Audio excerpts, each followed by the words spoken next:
So I like both of the videos this week. I'm gonna pull up my notes. I like both of the videos this week. I like the first one because when she was asking him all open-ended questions, and you could tell he was opening up to her very easily and felt comfortable. You could also tell that he was looking for solutions. He seemed like he was just open to really try things. He talked about stress, and she asked him, well, when does the stress like show up and stuff, and he had mentioned that at home it's typically during his gardening time, and he said sometimes it depends on the season. There's some seasons that are more stressful than others, and he said that at work too. So as a counselor, she's going to be working with two types of different areas, one as his home life and one as his work life.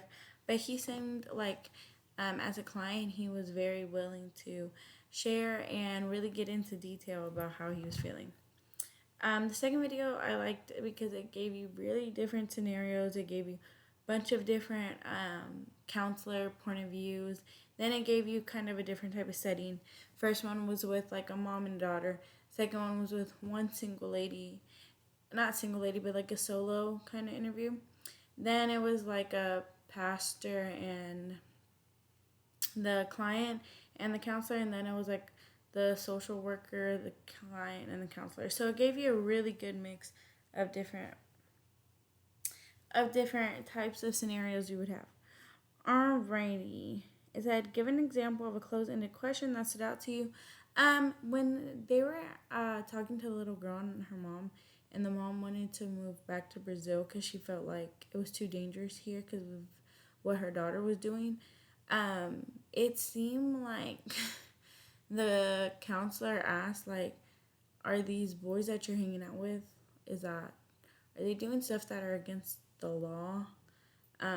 Or are they just doing quote unquote dangerous, or are they actually breaking laws?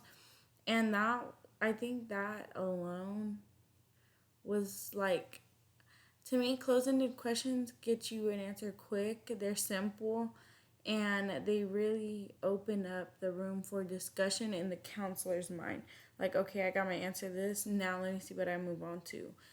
Versus open-ended questions, I feel like open up the client's mind because it kind of makes them explore their situation a little deeper onto how to answer the open-ended question.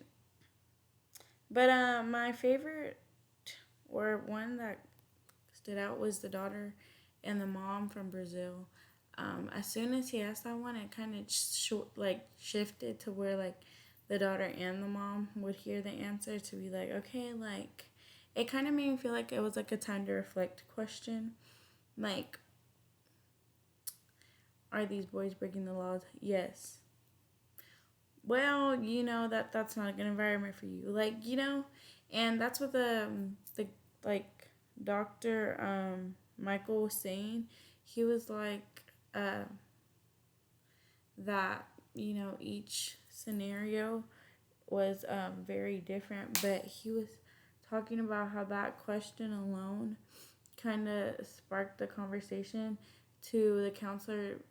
He could like be biased and be like, of course we want the daughter out the streets and not doing dangerous things because we want our children to abide by the law.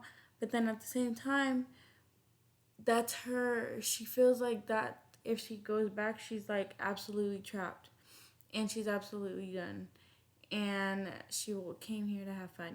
So I think that question was good because it kind of had the counselor, you know, it made a realization to the client and the parent. So then the next question is, give an example of an open-ended question that stood out to you. An open-ended question that stood out to me was, I will say on the first video, where she asked him when do these stresses like come in? Are they in and out? Are they constantly? Because it seemed like when she asked him that, he opened up. Like he was like, "Oh, let me tell you when these stresses come," and she really got to like listen to him more, and and he highlighted exactly what he wanted to work on, and I enjoyed that. In the one with Dr. Michael, I will say which one stood out to me the most would probably have to be the boy and his mom at the end, because he couldn't look at his mom, and it was a really good breakthrough moment for the mom, I think, because when the counselor asked like him, was is this the first time that your mom has ever said your dad's name, like the mom, you could see the mom like shut down. But the question before that she asked the mom was really like, do you like, who needs to change in your eyes? Like, do you believe it's y'all, like the parents, that need to change, or do you think this is a team effort, or do you think this is solely your son? And that was kind of like when the mom took responsibility, and she told the son finally that the dad was at fault too, and that was good for him to hear. So I think that one, because it had a breakthrough moment too. Um, what did each type of question do to the conversation flow? Again, I like open-ended questions because it helps the conversation flow incredibly. When you kind of hit a standpoint, a good open-ended question can lead you to like another chapter of your client's life, versus a, closed-ended question is just a yes or no question.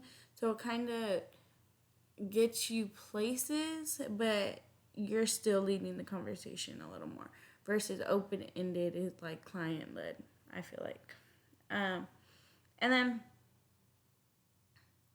when is each question appropriate or useful? Like I said, I think the closed, like ended question that's just a yes or no, that's good when you're trying to expand your knowledge of the client, just to touch grounds with like building the case. But an open-ended question like is when you really want to explore the situation, dig deep, and kind of have the client lead the session and guide the session the whole way through. And I feel like open-ended definitely leads you to the exploration of the client's past and how did we get to this moment, versus closed, kind of like realizations for clients. And then, can you think of a time when a question might have been? Can you think of a time when a question might have been the best way to gather information? And then tell us about it.